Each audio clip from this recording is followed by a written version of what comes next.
so thank you for joining me here on the Megasource Entertainment radio station. I am Dr. Marcea, and I'm your Master Destiny Life Coach and the host of Up Sis Up. And so without further ado, I want to bring my guest to the stage. I do want to give an introduction. And so her name is Saran Baker, and she is a dynamic speaker. She's also a coach. She's a financial expert, and she dedicates herself to empowering women and wealth creators through workshops on budgeting, okay, on college planning, okay, on tax-free retirement. Can someone say tax-free? Okay. She also innovates innovative life insurance, long-term care, debt management, and from going from chaos to calm and unblocking your path to wealth. If you need any of that, I want you to put a 2 in the chat. Okay, I think we've covered almost everything. Put a 2 in the chat if you need a little bit of all of that.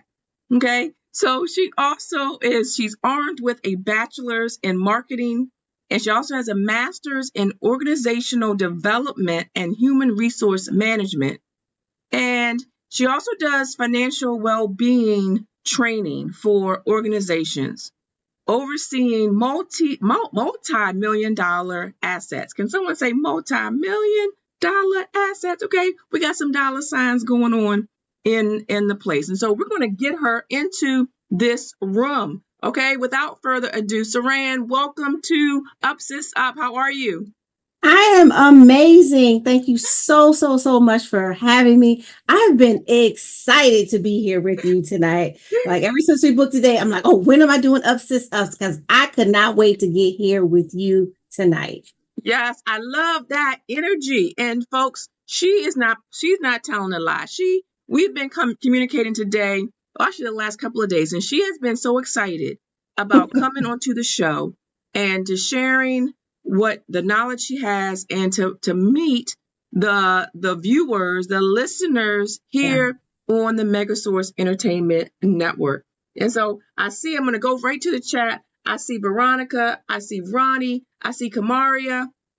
Welcome to the show. They're saying hello, and we're going to get right into it. But I want to ask you first, Saran, if you could just share with us a little bit about who you are. Yeah. Go ahead, take it away.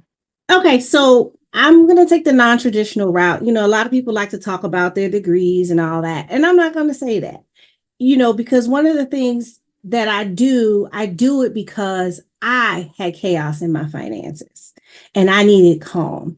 I do it because, 6 months after I graduated college, my mother was killed in a car accident. Mm-hmm. And to not just deal with the loss of her, I had siblings. I had 5 siblings under the age of 18. And so I became the guardian of those siblings. So after emptying out my bank account to pay for the funeral, I had to then become big sis / mom to some of my siblings because I had a family member. We split them. And to say that my finances were in chaos is an understatement. I laugh and I tell people now, now I'm in a different place. I'm like, man, I was making 32, 35K coming out of college. That was big money back then. But when you added kids that I didn't have that needed stuff, it turned into negative 32,000 real fast. And so, but I didn't know anything about money. And so as that money came, I was making all kinds of mistakes. I started the 401k, then I borrowed from the 401k. The money disappears after that. And then I was just doing so many things. And I had the credit card still from college and all the mistakes that you can make. But I found my way through all that chaos to building a strong career in sales at Verizon at the time, to getting myself before 30 at making 6 figures, to going from having to figure out how I'm going to feed the kids, pay for daycare, gas, and lunch all at the same time simultaneously is an understatement, right? And I even found myself at one time during, kind of raising them and being this person that said, no, I want to help my family, having to go and get food from the free line. But my pride wouldn't let me stand in the line. I got there early and helped serve and then took what was left because I knew I didn't belong there. I knew that was temporary. I knew I belonged in the 6-figure, 7-figure club. And so I worked my way there. And as I worked my way to that place, I found myself in a place where it was like, well, what else don't I know about money? What else do I need to know so that I can make it grow, so that I can do different things with it? And that put me on this path of going into in the financial industry, of helping other women to get coached, to help them. And really the biggest trajectory was probably about 8 years ago. I was like, how do I get rid of these student loans? Like, because I started reading, I was like, man, if I die, they'll take my assets to pay these student loans. And that really got me here to being able to know how to get rid of student loans, know how to get rid of debt, and help people's money have babies. And ladies, you understand what it means to have a baby. Most people do.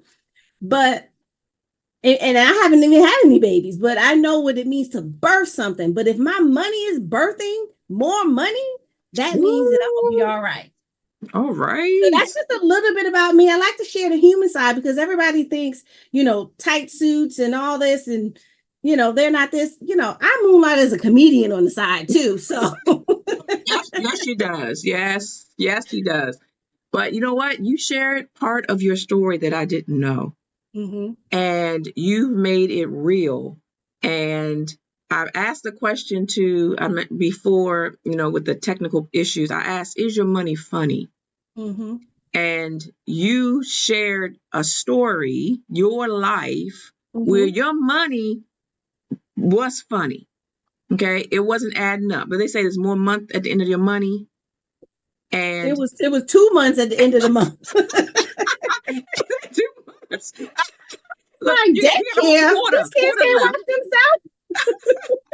right? But it makes it real. It makes it, you're doing this out of lived experience Mhm. and where you were. And so I want you to let's talk about feelings, Mhm. okay? Because that's what we resonate with. When you were in that season of life, Mhm. when the money was funny, tell me what you were feeling.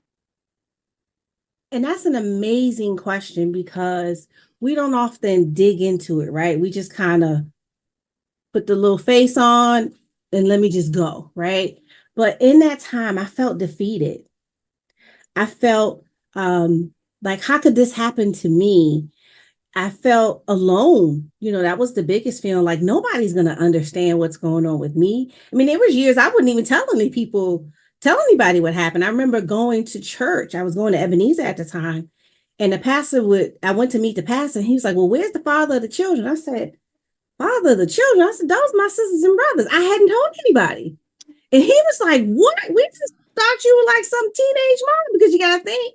I mean, the kids were like 5, 6, and 10, and I was 24. Where'd them kids come from? Right? So, of course, people are thinking this is some little fast girl who had babies early, right? Wow. And not that having babies early is a bad thing, because kids are a blessing regardless, right? But at that time, I felt alone. I felt sad. I questioned, where was this God that these people keep telling me about, that's supposed to be the Mm, author and the finisher? Where's this God that's supposed to be the provider? Where's the God that's supposed to protect me? Where is this? Who's going to help me? Where's this knowledge I'm supposed to somehow have, all of a sudden, having never had it in high school, having never had it in college? How am I supposed to know how to navigate this, being a parent and money? And during that time, it was a very difficult time. What I know now that I didn't know then is I was actually depressed. Probably rightfully interesting. so, Right, right? right. Clinically depressed. I wasn't on any medication or anything, but I literally was at the point in my life where I had just enough energy to get up, get dressed, get the kids to school, go to work, and come back home and do it all over again. That's what I had energy for, Wow. right? Wow. And that was the exact opposite of who I had always been. Hmm. It was a strange place. Even trying to participate at work, I would take the little personality test, and it would come out and say introvert. I'm like, I'm not an introvert. All the tests, all the way up until the point that this happened, I was extrovert, high D, every one of them. I took all of them, right? I was high D on the disc. I was an E on the Myers-Briggs. I was the leader on the other one, and all the different the names, right? Mm-hmm. And I'm like, when did I become this introvert, this passive person, this person who doesn't lead from the front, this person who doesn't take risks? That's not who I am. And that caused a sense of depression and anxiety in me that kept me from moving forward. Yeah. And what I had to do was shake myself out of it. I really Mm-hmm. did. Mm-hmm. Yeah. And it took one of my mentors at the time where I was working. She said to me, she said, I don't know what I can do to help you anymore because you're not doing any of the things that we're talking about doing. And I didn't get it. And I was devastated because I'm like, I'm doing as much as I can because I didn't know that I was going through depression. And I'm like, I'm working hard because I'm working hard in my head. Yeah. Yeah. And it took me years and years to kind of know, you were you were depressed and you were Mm-hmm. kind of a drag to be around, kid. Like, who wants Right. to be So like it's fun, like what's interesting is that I'm going to ask those that are listening, how many of us have been in that mm-hmm, same boat where you're just getting up, you're doing the day job stuff, you're coming home and you're taking care of home stuff, you're rinsing and repeating and doing the same thing the next day. mm-hmm. And you said that you had to shake yourself out of it. What does that mean? What does that look like? Right. And I don't have a medical answer, right? Because at the time we didn't have all these amazing resources that we have now. I look now and I'm like, every post is get help, get counseling, come join the coaching program, come do this. There is help everywhere. Well, back then, look, I don't want to say in the 1900s, but in the late 90s, early There's, 2000s, there's no judgment here. But go ahead. right, in the late 90s, early 2000s, it just wasn't readily available. And so a lot of it really had to do with, I think the change with the mentor was a big thing for me because I really looked up to her. I had aspirations to do all the things that she had shown me were available to me, all the things I could be, do, and have.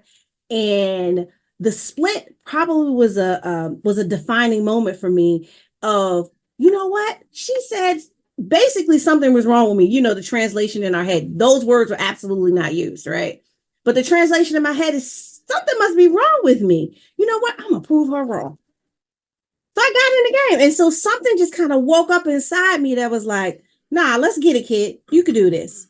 And I started going after different things that I hadn't gotten involved in before. I started becoming active in the community. I started volunteering instead of, sitting with my sadness. I would go to community programs and try to help there. I would find places where I could go and serve food and not need to take the food home with me, right?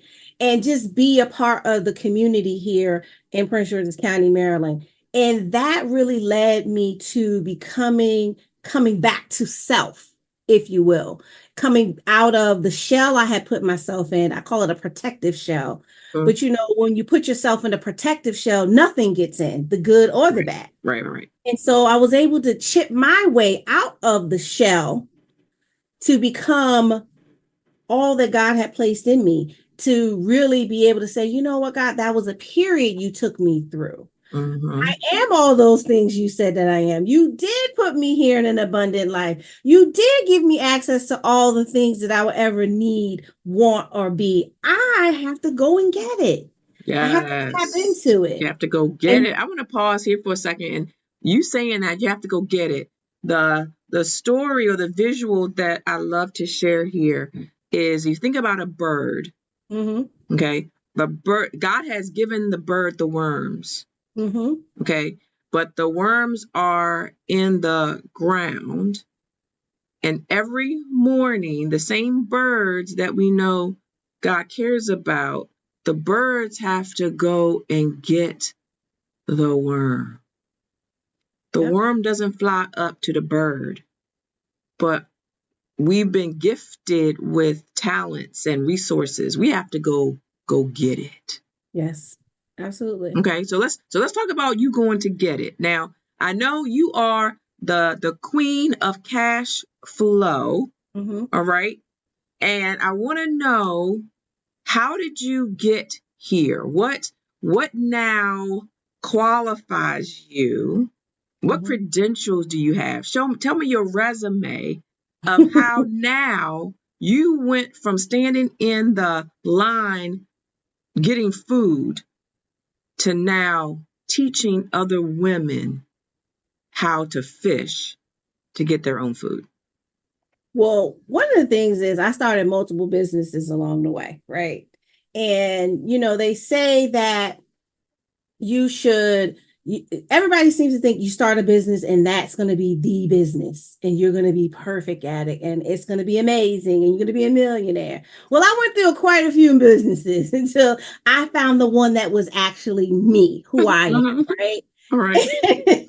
And I say that to say, I don't feel like any of those business are worth failures. They were practice for becoming who I needed to be in this space, right? I do have several licenses in the state of Maryland, licensed about 20 or 30 states for financial services to help people with their finances. But going through the different things, one business taught me how to navigate dealing with people with different personalities and how to respect leadership and how to respect the people on your team. Another business taught me about products and services and how to manage, go through that process. Another business taught me about customer service, how to handle tough customers and different things like that. And oh, by the way, I did work full time during this whole time I'm having all these businesses. And so at the time, I was a full time business development representative for Verizon. And in that role, I only consulted with CEOs, CTOs, presidents, and owners of businesses, colleges, universities, and government agencies. So those were my clients in that order. I went through a series of levels of different clients. And I had to learn how to be everything to those clients, to my point of contacts, because they couldn't, if I sold them something for $8 million, they could, and they called me and they say, oh, something's going wrong. And I'm like, oh, that's not my job. Let me get the service manager. Let me get the project manager. They ain't trying to hear that. I just Not at signed a all. contract with you, ma'am. Right, right, right. You need to figure this out. And so I learned the custom, hold on, let me get that taken care of for you, And while I still didn't do the work, I knew how to manage them. I didn't pass them off. I learned to take care of things. And so, in that process of becoming a business owner or becoming an entrepreneur, I was able to learn more about me in the business process too, to learn who I am. How am I empathetic? Do I care enough? How do I come across when I deal with someone? I'm a very direct person. And so I know that I only attract a certain type of client who wants to get it done, right? I'm not the person that's like going to sit and cry with you if we're not going to cry and then get to problem solving, right? We got about 5-10 minutes of this what happened and the world is coming to an end. Now it's like, all right, are we ready to plan? Because if we still him and her, I'm going to need to go to my next call because you need some more time. Not knocking it, right? Because again, I told you where I was, but I don't waste people's time either. I didn't waste a lot of people's time with my moaning and groaning. That doesn't mean you need to be alone. That means you need to go with someone who's licensed to listen to that and help you with it. But the Oh, thing I is like that. that when you come to me with a money problem, I want to hear the problem. You can tell me, I want to hear the story. I want to know Mhm, stories too, like stories. mhm, mhm. But I want to know, then I'm going to say, are you ready to solve the problem? Problem, right, right. Are we ready to put together a plan that's going to be executed, right? Because nothing Yeah, worse than sitting with someone, spending my time coming up with a plan, putting different things together, customizing it for you and your needs and where you are, and you don't execute the plan. right. That's a waste of everybody's time. Yep, that's the part. People say that part. That's the part that you need to handle. So I'm going to go to the chat for a second. Mhm. Kamaria, she says, incredible story, sis. And we have Dr. Tammy Harris in the house. She says she's glad to be in the room tonight. She is on Monday nights on the Megasource Entertainment Network at 8 o'clock. And I'm excited to have her here in the space as well. So what I want you to share, Saran, if you could tell us who it is that you help. Mm-hmm. So I like to help women, number one, who want help. Mm-hmm. Mm-hmm. And I Ooh. say that because it seems like a simple thing, right? But some people don't But want isn't it? help. That's say that they again. they they want help. Somebody told them they needed help. Mm-hmm. So they said, let me get help. But I like to work with women who say, hey, I don't know it all. I have these things going on. I have maybe have a little more month than money. I'm not sure how to structure this, or I have more money than month and I'm not sure how to make this money grow. I'm not sure how to put this in a place where it's protected. I'm not sure how to leverage this so that it can have babies and I can go and do different things. I love women who come and say, well, you know what, I want to get into real estate investing. I want to get into stocks. I want to get into this. I want to get into that. Because they have an idea where they want to go. And so then I can help them get into the right path and the right flow with what we want, with what we need to do. Because the one thing that's important in the finance industry is everybody is not a jack of all trades, right? Mm-hmm. And I would never tell anybody that I am. But I know people who have the trade that you need to complement what we're going to do on that path. So if we put a plan together, we're going to do some of the plan with me, and that may take 18 months, 2 years. And then we're going to do the next plan here. You know, I have colleagues that come in and do different things because the reality is as human beings, last time I checked, you're a human being, I'm a human being. Yep, we're good to go. We have to have a plan because there's two things we got guaranteed. We can add another one, but there's really two things, right? We're going to be born and we're going to die. If Yep. you're lucky, you can figure out how to get out of taxes. That's why I didn't put it in there. There's a way to legally do things, right? But you're going to be born. You're going to be born and you're going to die. But in between is where you get to decide. And the important part in that is the time that we have is all we have. That's why I get real sensitive when it comes to people wasting my time because I can make more money. I cannot make more time. I can make more money, all day and twice on Sunday. I cannot make any more time. I can't make this hour back that we're spending together any faster than, I can move my house to the moon, right? Mm-hmm. Physically by myself, right? And I know some technology coming and all that. I'm talking about me, Saran, pick up the house and take it to the moon. I can't do that. Can't do that. Nope, It's not like I happening. can't make no time. Mm-mm. Mm-mm. So that's the thing. And the thing about that is while I can make more money and I can't make more time, your money needs time to grow. Mm. So if you don't give your money time to do what it needs to do, It's not gonna it work. won't grow. Yeah, money needs time to grow. All right, so let me ask you this, Saran. So there's a coaching paradigm that I work Mhm. out of or work off of. It says how you do one thing is how you do everything. Absolutely. And I want you to share with us, how does that roll over into the money? What do you see when you're working with the individuals you work with? So I love the how you do anything is how you do everything, right? Because at the end of the day, if you make emotional decisions in your life for whatever it is, you'll make emotional decisions with your money.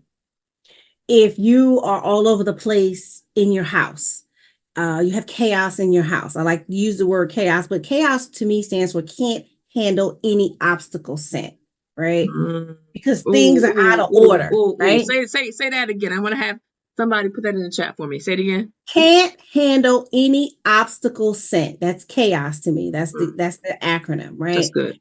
And usually we can't handle any obstacle sent when everything else is awry, right? So I'll give you an example. Well, you know this, obviously, right? I was in a car accident in September. And while it was a pain in the butt, I was in a lot of pain. I had to learn how to do a lot of things on crutches and a walker and all that, right? And I had to depend on a lot of people. My life was in order. My home was clean. I didn't have laundry piled up anywhere. My dishes were done. Everything was done. My sister showed up. a couple days later, after some other family had been here, she's like, all right, well, I'm gonna do your laundry. I'm gonna do this. I'm gonna do that. And I'm gonna get these things together. I was like, I don't do dirty laundry. And she looked at me. She said, what? I said, I don't have dirty laundry.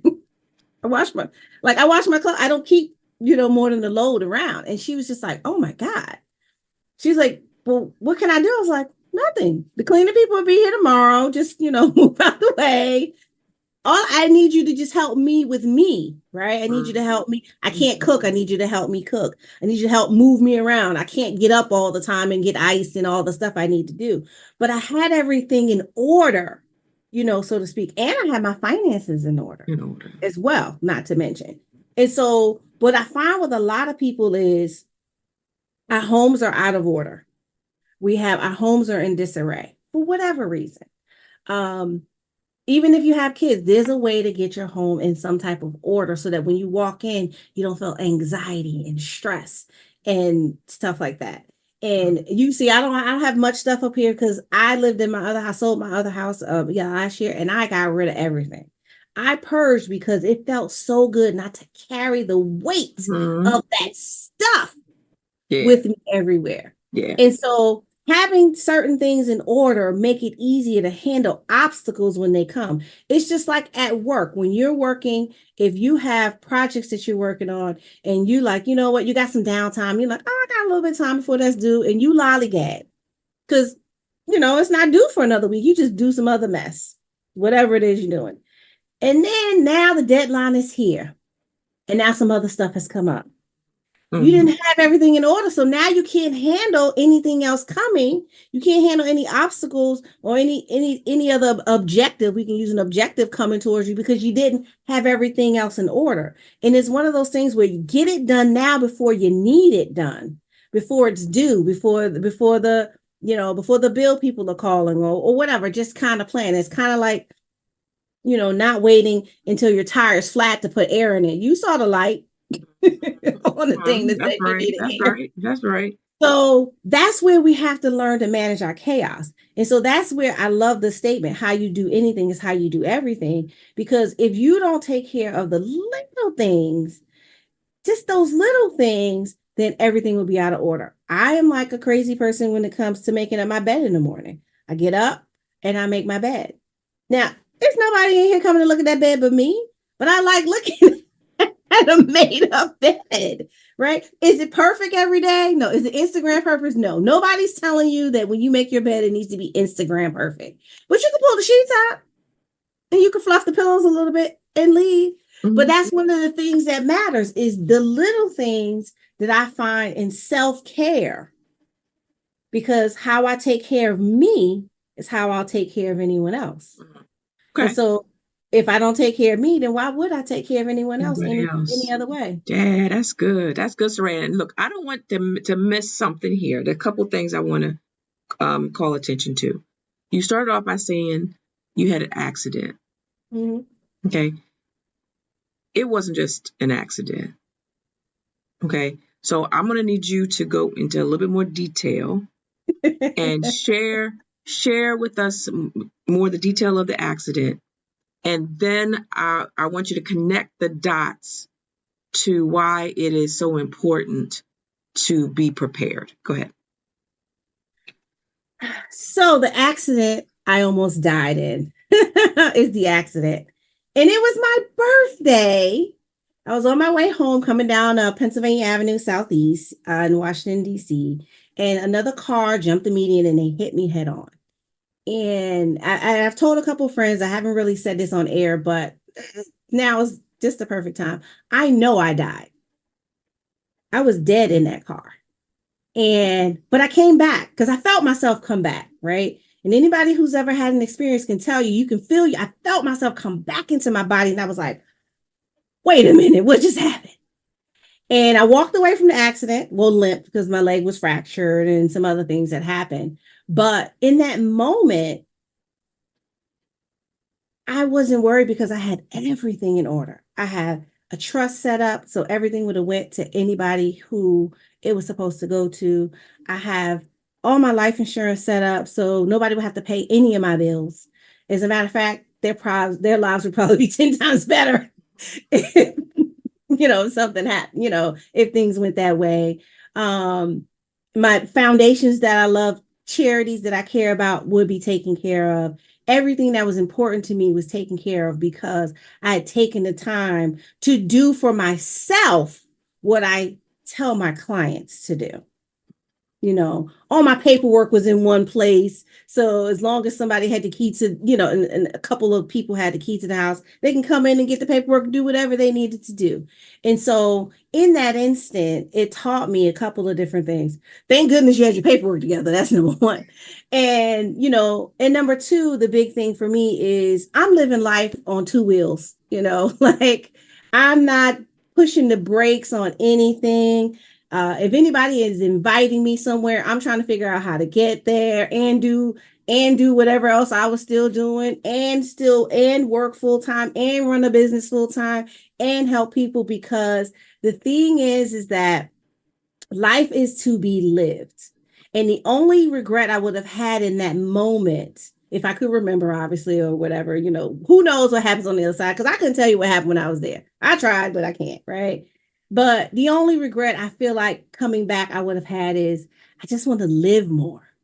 I just want to do more. I want to be with more people. I want to experience the closeness of new friendships. I want to experience sunsets in other countries.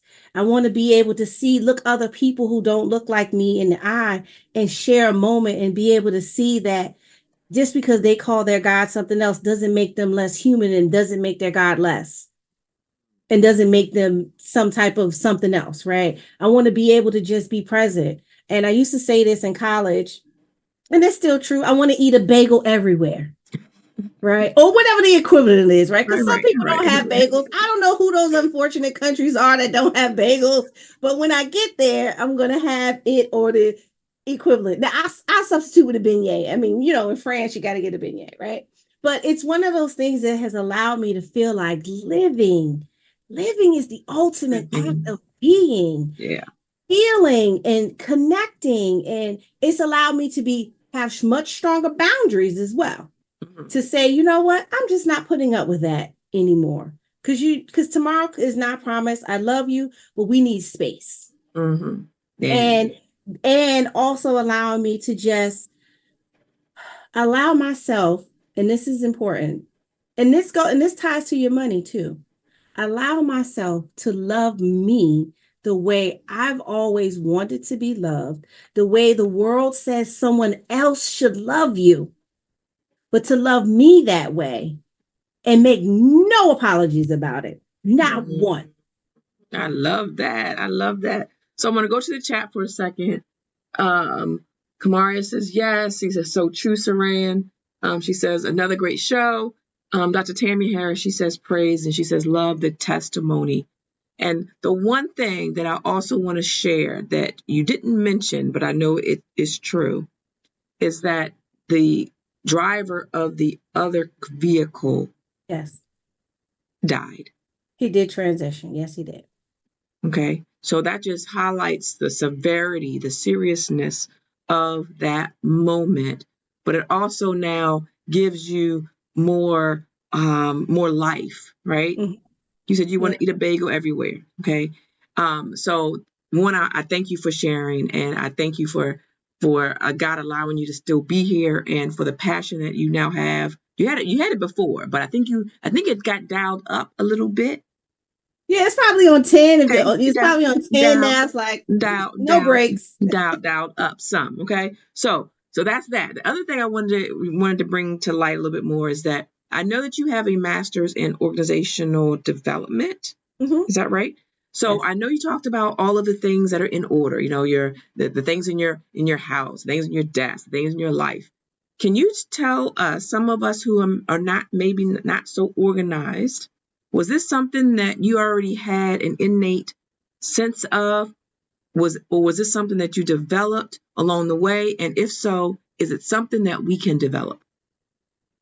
I think it's something that you can develop, right? But it has to be something that you want to do. Now, not to be all horoscopy, but I am a Virgo and we have tendencies to be very specific about certain things. Everybody's not specific about the same different things, but it is a part of one of the traits that I was born with, based on horoscopes. If you do understand any of the horoscopes, it is my sun sign. And so, but that piece of me wants the order because sometimes it's chaos in here.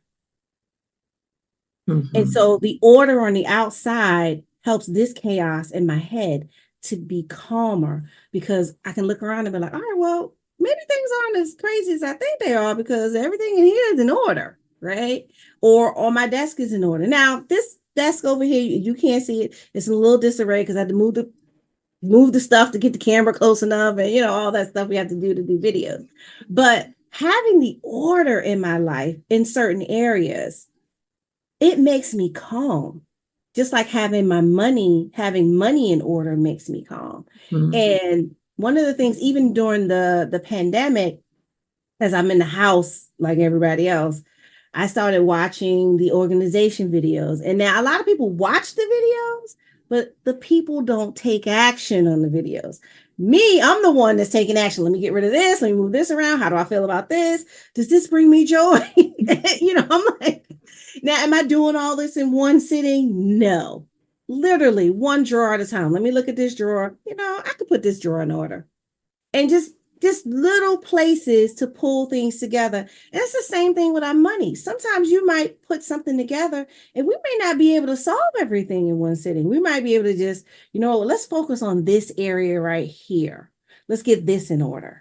And then we'll get down to here. And then we get down to here. And that's the same thing with the space and place in our life. Now, if you feel perfectly calm and comfortable with things being out of order, that's your life. That's your house. Is one thing I learned. That's your stuff.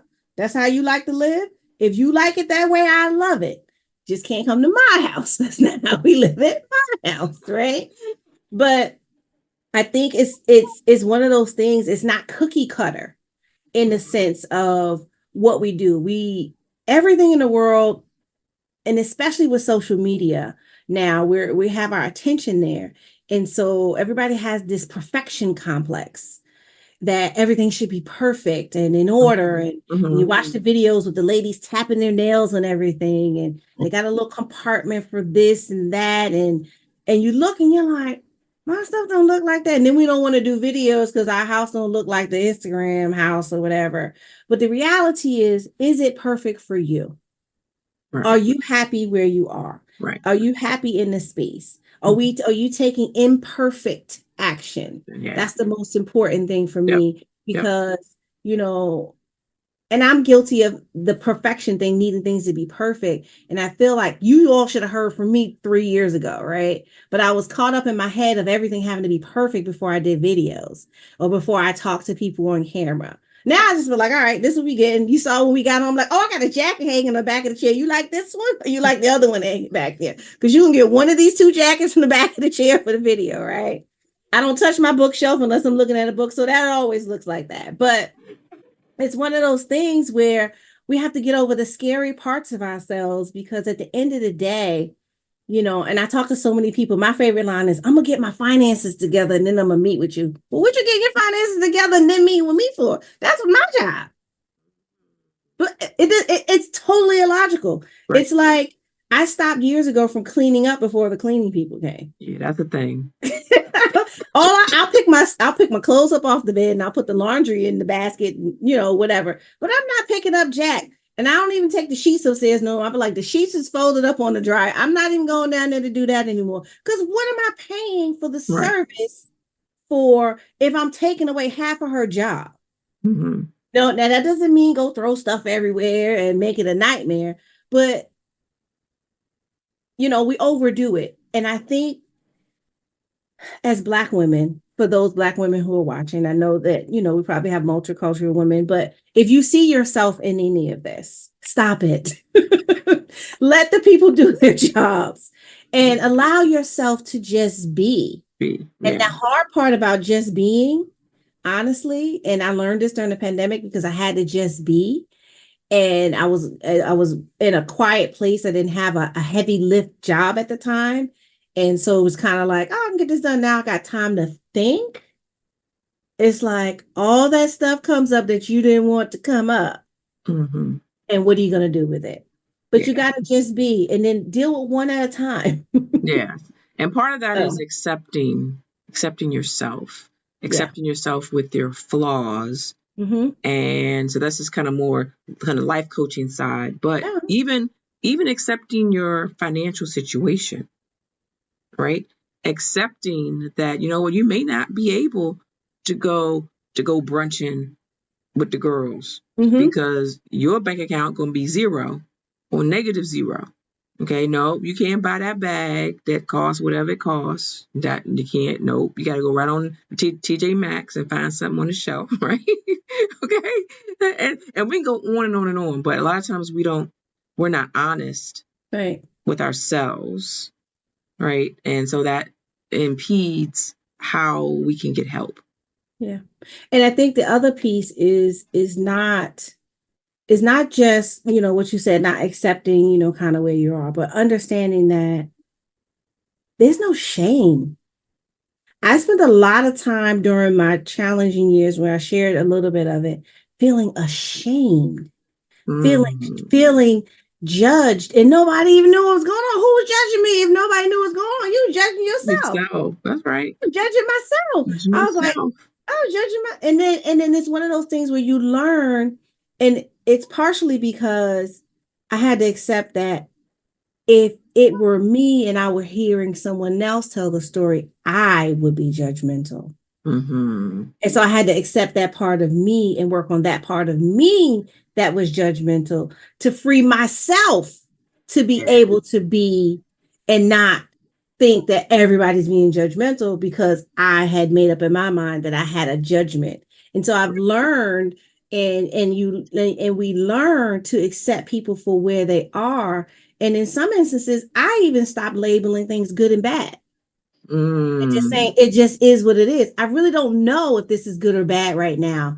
Only time will tell me if this is good or bad because this needs more time to finish whatever it started or get to where it's going or for the situation to play out in a couple of years because I don't really know if it's good or bad. And here's the hard rub. I may never know if it was good or bad because it's something God started and God's going to finish and I might not be here to see the actual finish. And that's letting go of control of the things outside of me and understanding that if I am a creature, a creation of God, that the God in me has created is going to see this through, whether I, the physical being Saran Baker, sees it or not. yeah, that's good. That's good. All right. So look, so I wanted to take all this good information and I want you to give me maybe five. Yeah, I think you've touched on maybe one or two already, but give me five pitfalls Mm-hmm. that you see women fall into The with their money. first one is, I got a list. Okay, okay, okay. Come on. And the thing about it, First so hold pitfall. on. So for those that are listening, what Saran's going to go through the five pitfalls, and then stay tuned because I'm going to have her come back and say the things that how do you get out of that ditch. Okay, go ahead. Okay. So, five pitfalls. One, we do not start learning about money soon enough. Mm, Two, when we learn about something, we think it's a scam and we don't take action. Just because you didn't know about it, don't make it a scam.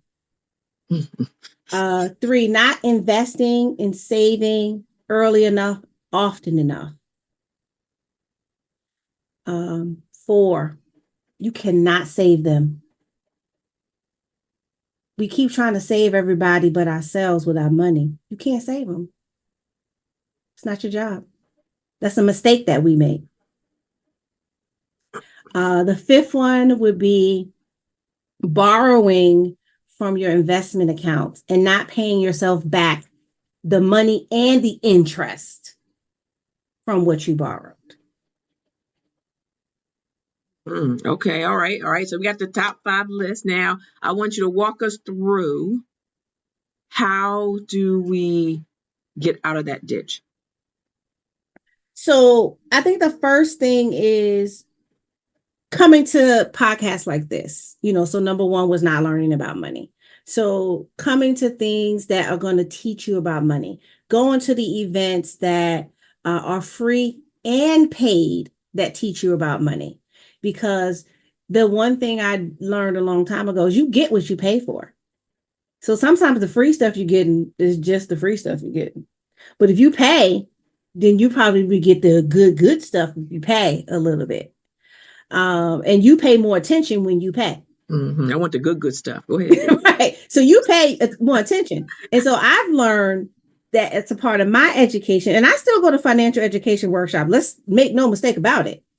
When I go, not only do I pay, I do my best to pay for VIP because I want to be in the room with the good information. And I want to be in the room with the people who also invest in themselves enough to do VIP. Right. The second thing, not actually taking advantage. Oh, it was thinking everything was a scam. Now there are things that you can do to check. You can go type Saran Baker, Maryland license and pull up my license numbers, get my home address on it. Now don't come by the house if you're not coming to have fun. This is what I'm saying. Bring some snacks and some music, right? But you can do that with most financial professionals. Most people have to have a license in the financial industry. If it's life insurance, health insurance, securities, any type of securities on the stock exchange, any type of retirement investment accounts, everybody has to have some type of license to do whatever it is that they're doing. You can Google it, literally, right? So everything's not a scam. But check into it. It's not wrong to check into what someone may be telling you. It's not wrong to ask questions. It's not wrong to go and look and see the comparisons on Google. But it also means you still need to make a decision, right? Because there's a difference between choosing and making a decision. Choosing means you might go back to the other option. A decision means you cut off all the other option and this is your decision.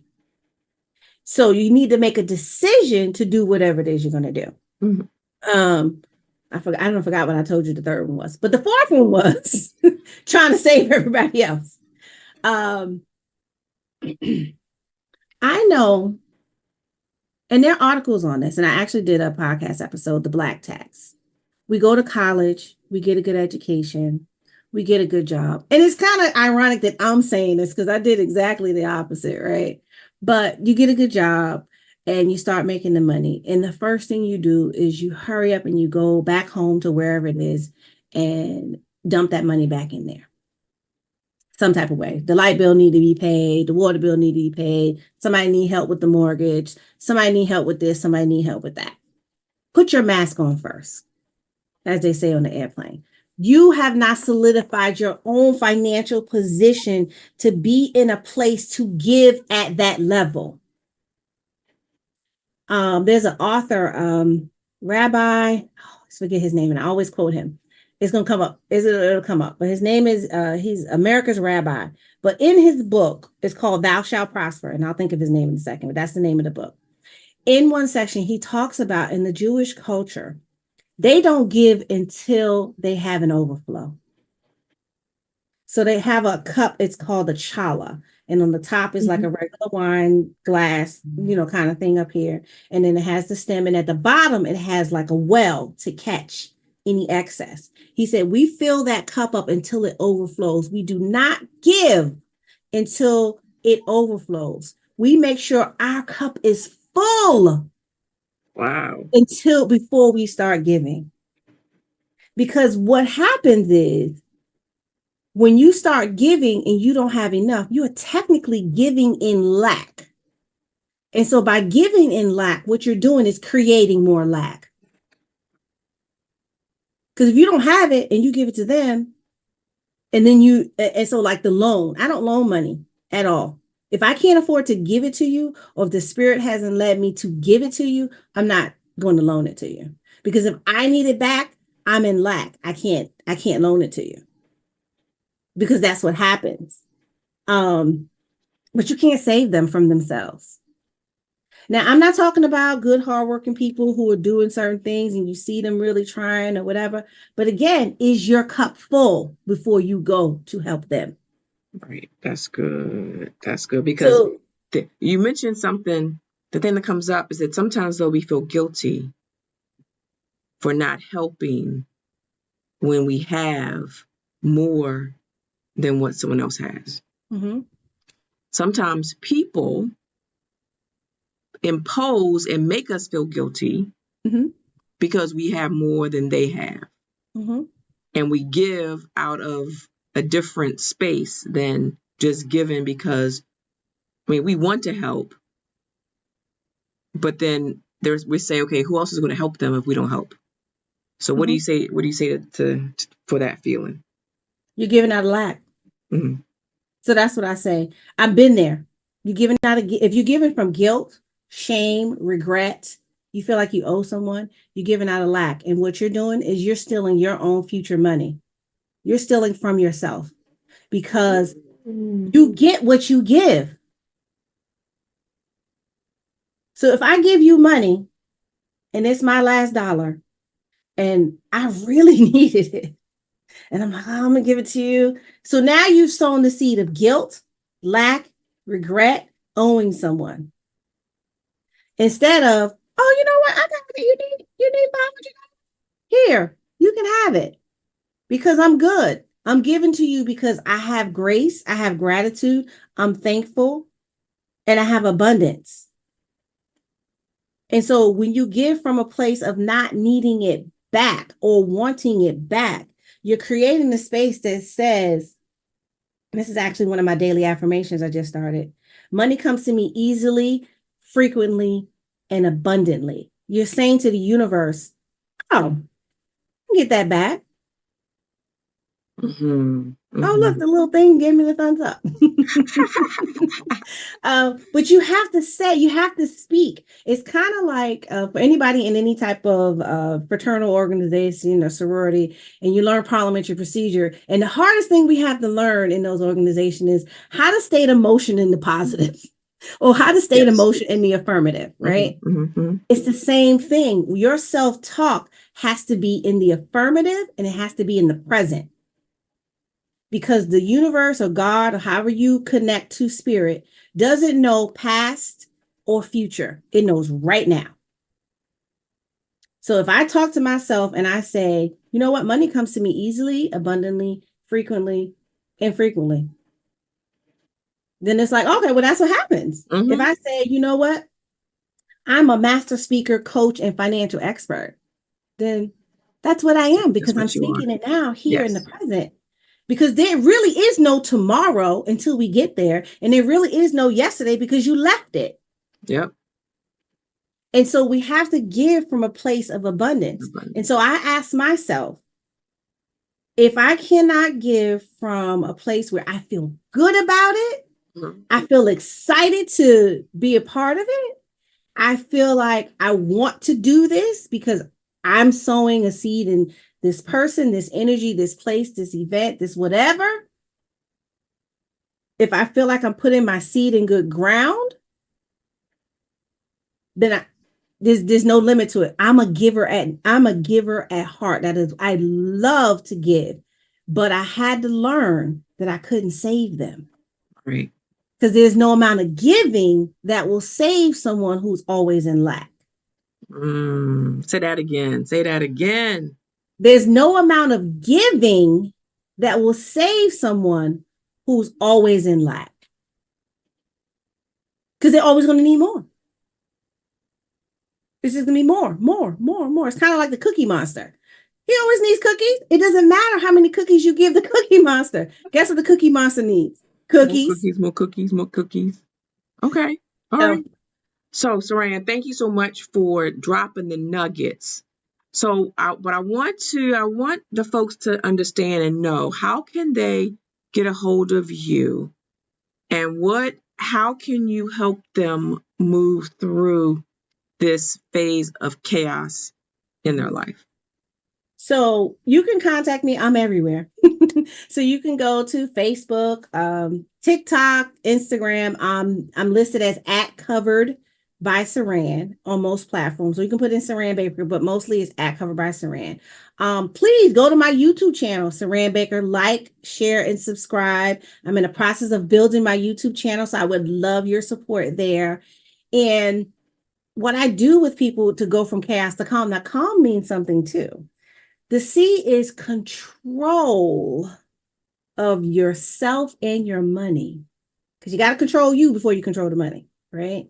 The A is access, use, access, liquidity, access and liquidity of your money. You got to learn how to create that access and liquidity of your money and abundance mindset. The L is creating a legacy and learning more about money. So you got to be able to learn to build, learn about money, and create a legacy.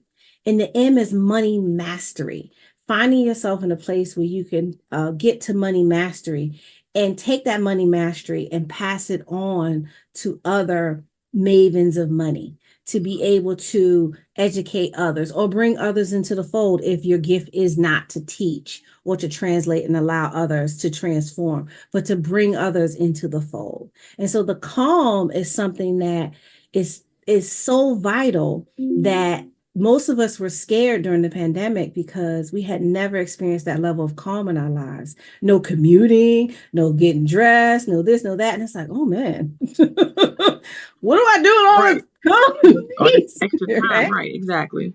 So that is one of the things. And so what I like to do is I like to take ladies, my professional ladies, especially take them, you're running the company, you're doing a job, but you need a plan for your money. What's your freedom plan? What's the number you need to protect yourself in case that job decides to leave you?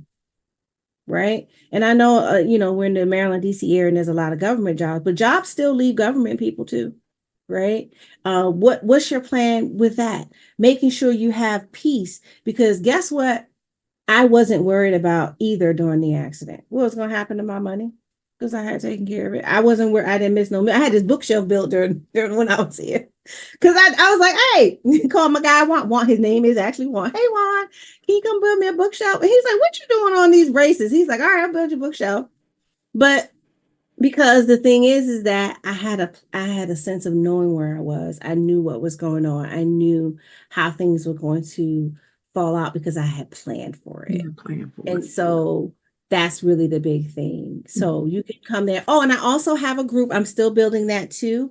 It's Sister Sense with a dollar sign at the end on Facebook. It's a community right now. It's a small community of about 25 or 30 people. And I'm we're one of doing them. workshops in there too. So you can join there too. But YouTube and the community is where you're probably going to find me the most. I mean, you can also book an appointment. That's easy too. So you can find all that on the website. You can go to meetsaran.com to do that, or you can go to joinsaran.com. See, everything has to do with Saran.